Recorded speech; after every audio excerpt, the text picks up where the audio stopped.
Hey guys, here's some great hip imbalance exercises you can do and shoulder imbalances you can do to strengthen up those muscles. And they're really quick and easy. For example, I'm in my apartment complex and all I need are stairs, one weight, or you can even use body weight. For those of you who aren't my mom, I'm a certified personal trainer with National Academy of Sports Medicine. And I also am an actress, so I know what it's like to put your body through different sorts of routines and sustainable, healthy living to make sure you're in shape all season long. Without further ado, let's do this. First, let's start out with dynamic stretches. I'll show you what they are. I'll have to go up here so you can see my full body. Dynamic stretches are where you move your body, and they're not static stretches like doing this, doing this. Those are all where your body doesn't move. So here's a dynamic stretch for hips. Watch out. You can swing your leg from side to side. Make sure you warm up for this stretch by walking around first. You don't want to do this right when you wake up. Make sure that you move it around a little bit first. Another from the front. Do that with both legs to get a good dynamic stretch for your hips. One for shoulders. Can be this stance and going up with your shoulder. Ooh, I feel that stretch. And back down. Make sure your spine is straight. Up. Back down. Do that on each side. Another shoulder stretch that I think is underutilized is this. Go against a wall, a door, a pillar, whatever you can find, and turn your body away from it. This is more of a static stretch, so I would do this before your workout, after you've done dynamic stretches. So straight out, turn your body. I would do this on each arm. One that I like doing for the arm, that's a good dynamic movement to open up the shoulder. Do this with each arm. Let's get ready for our workout. So this is a great exercise for the knee. I'll get up here so you guys can see me fully. And this is my dog, River. So you're gonna wanna step up. I'll go up here, step up, and try and balance that.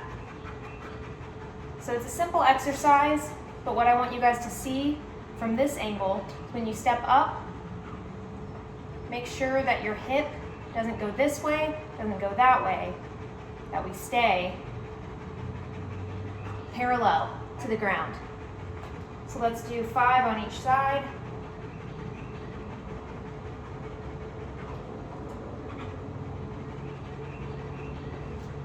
One on the other side. I'll turn a little bit so you can see me. And it's okay if the knees go past the toe. That's fine, it's normal. That's how your body moves. I hear a lot of trainers say not to go past the knee, but that will actually cause knee problems, knee joint problems, so you definitely want your knee to go a little bit past the knee when you're going up.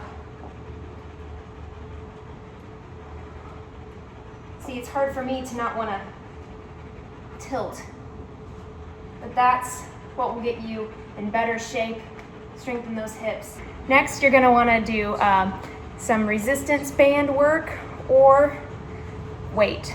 So if you have a resistance band, put it below your foot so that it has some point that it's anchored to. Then you're going to want to come up.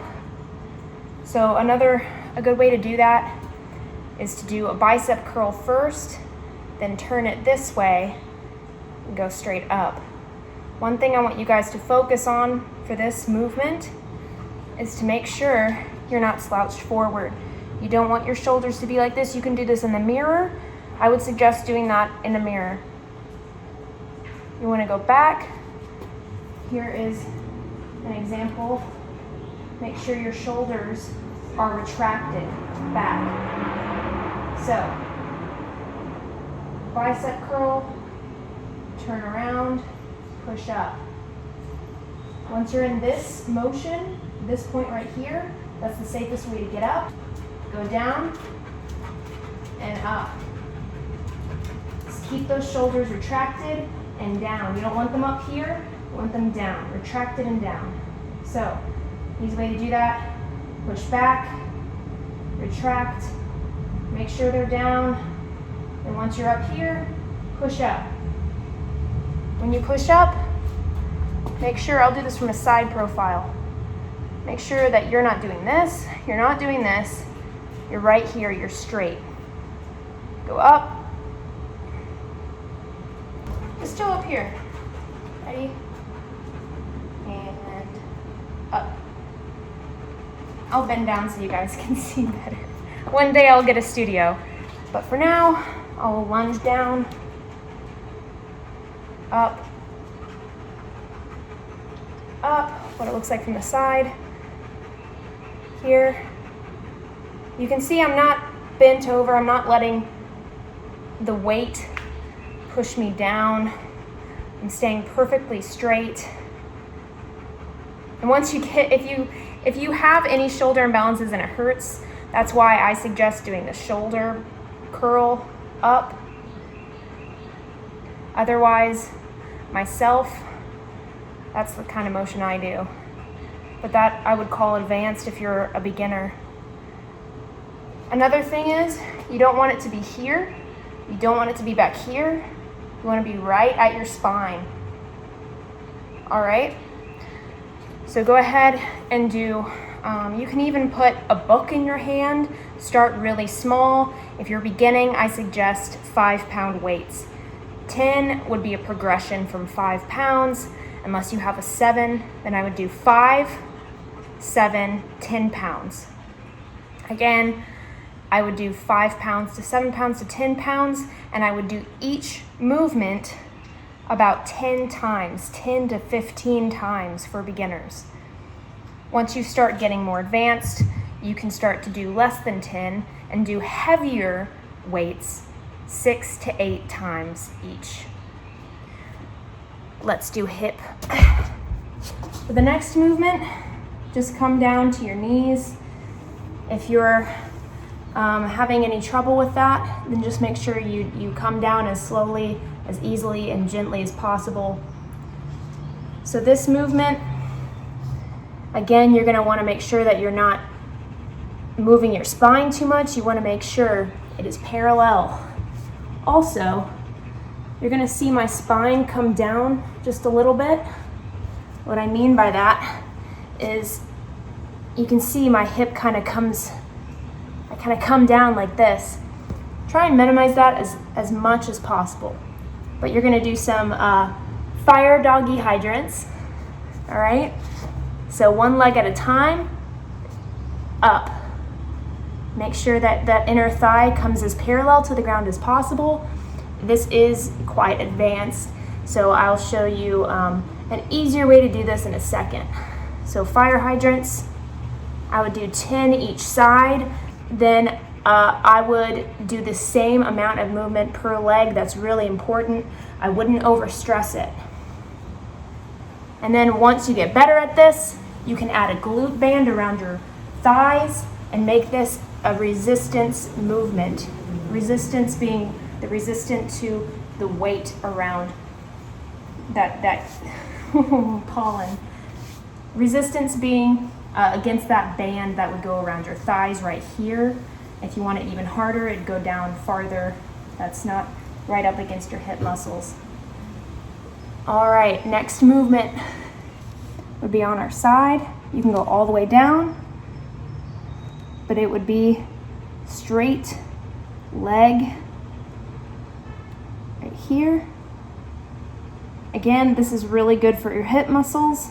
If you are an ex-athlete or something like that, it might feel like nothing, but this is super important to strengthen those hip muscles. Another one that is underutilized from what I can see is the bridge. And this is one of the most important hip exercises you can do. So you're gonna come all the way down on your back, bring up those hips. Let me take it from a different angle so you can see it. See how my belly is against my thighs, almost parallel? That's the highest you want to go. And then once you master this movement, you can do one leg at a time. That's even harder. To progress in this movement, you'll either hold it, pause it for longer periods of time, or you'll do more. I suggest for beginners, you do 1 to 3 reps of 12 with both legs. Once you master that, after a month doing that probably once every other day, then I would do the single legs after doing some sets of both legs.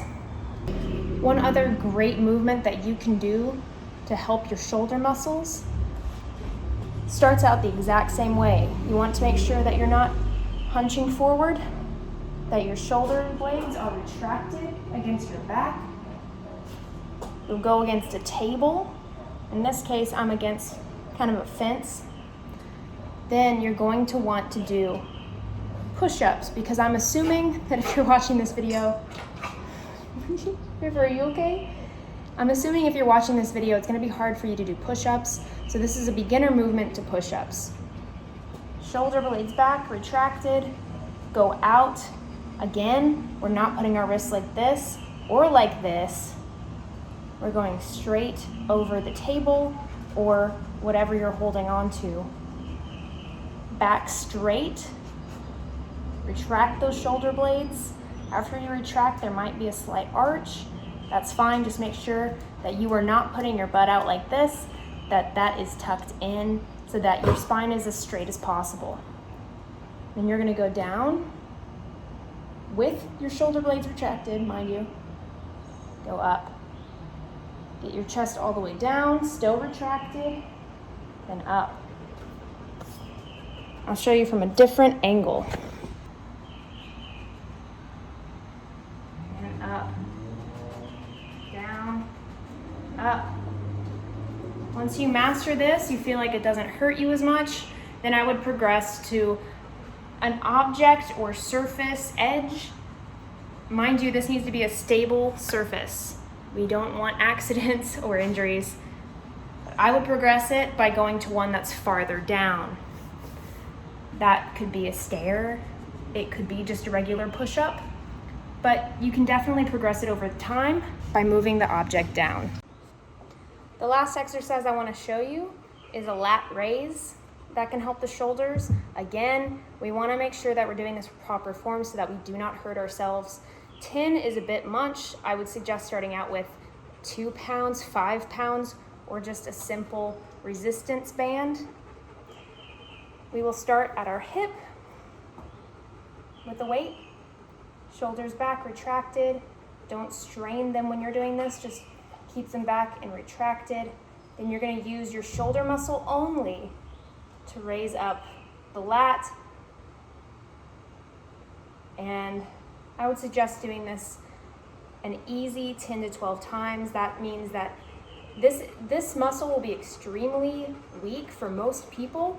So 10 to 12 is a lot. If you can't do that, even with a little weight, then just do 6 to 10 once every day. One rep every day, and work up to that. But again, shoulders back, retracted, up. I'm not doing this. I'm not doing this to compensate. Just straight out and down. You can do this with any object. You can do it with a book. You can do it with your cell phone. Whatever makes you comfortable. If you feel any pain at all, stop immediately. Try again tomorrow. Make sure you guys stretch, foam roll, massage yourself. Put a tennis ball against a wall. Rub it around on your shoulders after you're done with these. Same with your hips. Put the tennis ball on the ground and roll on it. Be careful, this one's gonna hurt. I would foam roll before doing that, and I'd work up to the tennis ball. But those are great ways, especially with muscle imbalances, to ease up the muscle, because the muscle is probably gonna be really tight. And without foam rolling and making sure that it's loose after these exercises, it could build up some unwanted tension there. So make sure that you are taking care of your muscles and that you foam roll and stretch these out after your workouts are done. I hope those help and have a lovely day.